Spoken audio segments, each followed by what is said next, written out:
Investor, channel where we talk about personal finance, setting goals, achieving goals, educating ourselves and our children so we can break the cycle of generational poverty. New video today, guys. We're going to talk about the PE ratio, or the price to earnings ratio. Before we get into it, just remember to subscribe on YouTube with MD Investor and on Instagram, MD Investor One. And even if you watch a video on Facebook, definitely still go to YouTube and hit the subscription and notification so you'll be notified when new content comes out. So let's get into it. So the PE ratio stands for price to earnings ratio, or sometimes they call it price to earnings multiple. And it's basically a ratio to kind of help you evaluate value. Right? So example would be like, this pen at $1, maybe a value, maybe $10, not a value, right? So you have two stocks, either one is $10, one is $200. I know one is more money than the other, but like which one is the better value? Okay, so it will help us to do that. Okay, so PE stands for price to earnings ratio, or price to earnings multiple. Whether you watch CNBC or Fox News, you're gonna hear them throw this term around: price to earnings ratio or price to earnings multiple. So, like we said, it tells you relative value. Okay, so something at $1, like this pen, maybe a value, but at the same pen at $10 is not a value. Okay, so that's kind of what it tells us. And to break it down even more, it basically tells you how much are you paying for this company's stock to earn $1 of earnings. Because like we said, it's a ratio. It's made up of two numbers: price to earnings ratio. So one number is the price, right? You can go on any financial website and find the price, right? And the other number is the earnings, earnings per share. Okay, you'll see the abbreviated EPS. So those are the two numbers. So since it is a ratio, it can be affected by any of the two numbers, right? So the price or the earnings can affect the PE ratio. One thing you're going to see when you look into PE ratio is that there are two types of PE ratio because there are two types of earnings. Okay, you'll see on some websites they'll have the trailing 12 months, abbreviated TTM, trailing 12 months. So that's when they sometimes they call it like a backward looking PE or trailing PE. So you're looking back and say maybe 2019, because this video is being done in 2020. So you're looking back in 2019, and you look at the earnings in 2019, because all the earnings for all 4 quarters of 2019 are known, and you will divide that by the price in 2019, and you'll get a trailing PE, a trailing price earnings. But all the financial websites and periodicals, they always say prior performance is no guarantee of future results. We know this. The other PE you'll see is called a forward-looking PE. And that is basically the opposite of the trailing. So maybe they'll look at a future, like maybe 2021, right? Or even the rest of 2020 not finished yet. They'll do analysts will make estimation of what they believe the earnings will be for future time. And then they'll use that divided by the price, and they will have a forward-looking PE. Obviously, there is some downside to both the trailing and the forward PE. With the trailing PE, we know that this has already happened. What does that have to do with now? Because past performance is no guarantee of future results.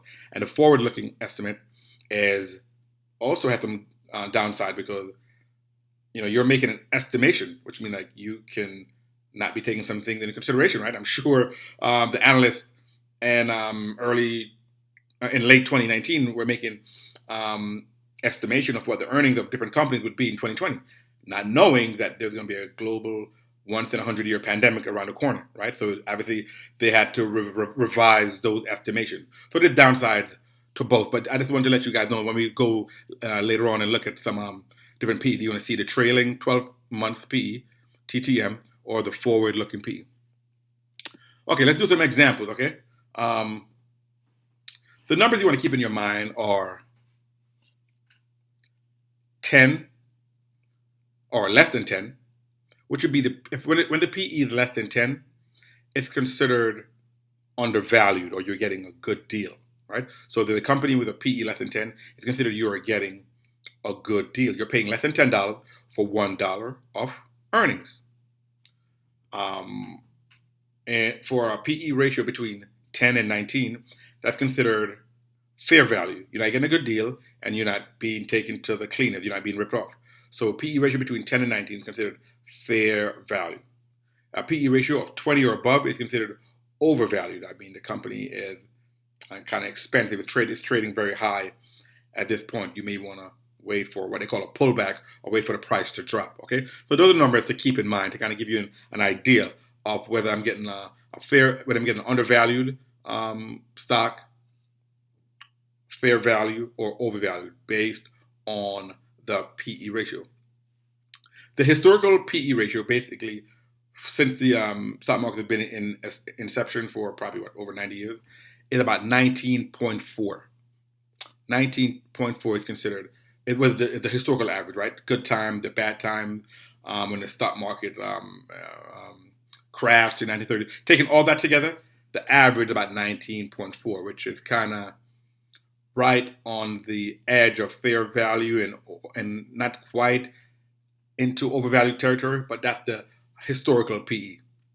The S&P 500, meaning the 500 biggest companies in America, the current PE is about 31.24, which means the market is kind of overvalued based on our previous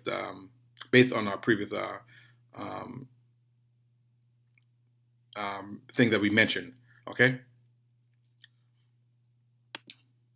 Then look at two companies that I think this will help to drive the point home. Company A is trading at $10 per share, and it has an EPS or earnings per share of 50 cents. So to find the PE ratio, we're going to take the price, which is $10, divided by 50 cents, and we're going to get a PE ratio of 20. And based on the previous slide, we said that is overvalued. Okay, so this is a company, even though it's only trading at $10, you may want to wait for the price to drop because the PE ratio is 20. This other company, Company B, is trading at $100 per share with an earnings per share or EPS of $10. So the PE ratio is going to be $100 divided by $10, and the PE ratio is going to be 10, which according to the previous slide is considered fair value, right? Between 10 and 19 was fair value. So even though it's trading at $100, it's considered fair value because the PE ratio is 10 versus the company A, which is trading at $10, but the PE ratio was 20, and that was considered overvalued. So we can't always just look at the price of the share, right? Oh, it's $10. Oh, I'm going to go buy it. You have to do a little more investigation. What's the PE ratio, okay? Now, we're going to look at a couple of examples which will bring this point out, and then I think we're going to be done. Let me try to find my history.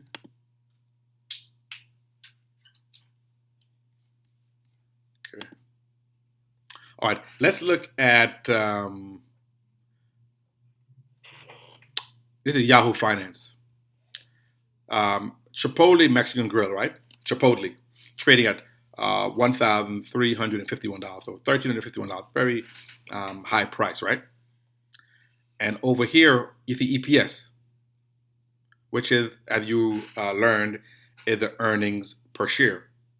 And they have TTM, trailing 12 months. So this is probably earnings per share from 2019. You take $13.51 and 77 cents divided by the EPS, or the earnings per share of $9.02, and you're going to get a PE ratio, right, of about 149.8, which is very high, much greater than 20. So it's considered overvalued.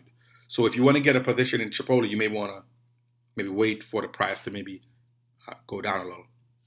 Okay, so this example shows that they're using the TTM, or the trailing 12 months. Past performance is no guarantee of future results, like we said before. Now let's look at another website, this is Seeking Alpha, and they're going to use the different EPS.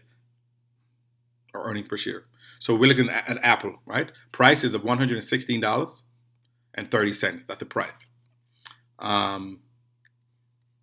They're using a forward-looking estimation of earnings per share, right? So maybe they're looking at the rest of 2020, which hasn't finished yet, and they make an estimate of the earnings per share of $3.24. So you can take that price of 116.30 divided by 324, and you got a PE ratio somewhere about 35, which again also is over 20, which means fairly valued. But just we saw two examples.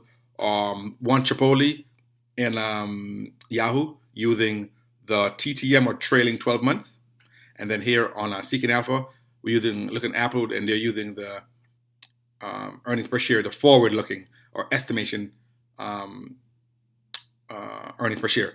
Now you can see here, look at the forward earnings per share, and they'll even tell you up here, forward earnings per share or an estimate. See that? Forward earnings per share or an estimate. So their estimation of the next period earnings of a company, which is what we said. Okay, so there's a quick video, guys, to kind of increase our financial IQ by doing a little more digging, a little more studying. So in the future, when we look at a company, whether it's trading at $10 or $200, we can't just say, okay, $10 is a great deal, let's take it. We have to do a little more digging, maybe look at the PE ratio. There's other things to look at too, but this is a great, I think, grade one to start with. Okay, just remember, guys, I'm not a financial advisor, tax advisor, or anything like that, but I'm just giving my information here for straight entertainment on YouTube. Obviously, you have to do your own due diligence. Definitely, if you watch it on whether it's Facebook or Instagram, still go to the YouTube channel MD Investor and hit the subscription button and the notification bell so you'll be notified when new content comes out. Just remember, guys, to command your money to grow, and I will see you on the next one.